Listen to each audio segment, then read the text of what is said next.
Welcome back. I hope that you got something from the video entitled The 3-Point Plan to Hijack Nations of Aboriginal Natives. I regret not being able to fit the third part of that plan with that particular video. But now, here it is.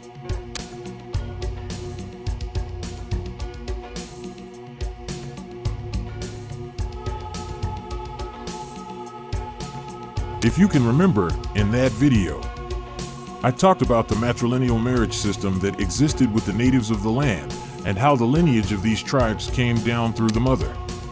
I also talked a little bit about the patrilineal system of marriage and how this system is the one that is widely used throughout the world. Now, I am going to show you how the Europeans took advantage of the Aboriginal matrilineal system of marriage and used it to their advantage. And now, point number 3 of this 3-point plan to destroy the Aboriginals living in the southeastern areas of America. Former President Thomas Jefferson continued communicating with his agents with secret letters. Jefferson began to encourage settlers to encroach upon Indian lands. This was done in an effort to scare off the wild game that the tribes were accustomed to eating for nourishment. The idea was to starve the natives into the idea of living the European lifestyle. Jefferson then enticed the natives with the idea that they would live a more carefree life without having the abundance of land that the Europeans so desperately wanted to take from them. But the Aborigines didn't want to give up any more of their lands. On February 18th in the year 1803, President Jefferson was in the second year of his presidency, and he wrote a letter to a man named Benjamin Hawkins. In it, Jefferson says, "Although you will receive, through the official channel of the War Office, every communication necessary to develop to you our views respecting the Indians, to understand my personal disposition and opinions in this particular, I shall avail myself in this private letter to state them generally. In truth." Okay, here he goes again, writing secret letters that go outside the official lines of communication. Now keep in mind, according to President Jefferson, he is about to share the views of himself and unknown others about their dispositions and opinions concerning the Indians, but he is doing it in secret. Jefferson continues, "The ultimate point of rest and happiness for them is to let our settlements and theirs meet and blend together, to intermix and become one people, incorporating themselves with us as citizens of the U.S. This is what the natural progress of things will of course bring on, and it will be better to promote than to retard it. Surely it will be better for them to be identified with us and preserved in the occupation of their lands than be exposed to the many casualties which might endanger them while a separate people."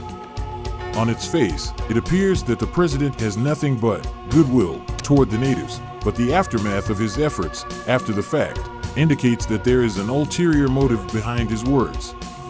But what gave him the idea to do such a thing? The answer to that is coming up very soon. In the meantime, let me show you another letter written by President Thomas Jefferson. This time, Jefferson is in the third year of his second term as president. He wrote a letter to Hendrik Opperman on December the 21st in the year 1808. And this is what he wrote. "You will unite yourselves with us, join our great councils, and form one people with us, and we shall all be Americans. You will mix with us by marriage. Your blood will run in our veins and will spread with us over this great island." All of this took place. The mixing by marriage created the Native Americans, and now today, you can't tell the difference between Americans and Native Americans. A while back, I asked the question, what gave him this idea? Well, I believe I found the source of his idea, and the name of this source is James Logan Colbert. He was born in Virginia in 1721, and James Colbert himself is recorded as saying that his lineage originates out of Scotland. And somehow, he became the chief of the Chickasaw Nation. It is said that James Colbert married into the Chickasaw Nation by taking 3 wives, or native women of the Chickasaw tribe. And because his wives were Chickasaw, all of the children of James Logan Colbert became full-blood Chickasaw Native Americans due to the matrilineal marriage system. Many of his sons became chiefs themselves, but it was the Colbert name that survived through the matrilineal marriage system. But how and why?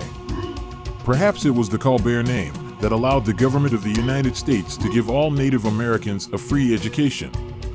And this education made for better communication between these two brothers, that is, the Americans and the Native Americans.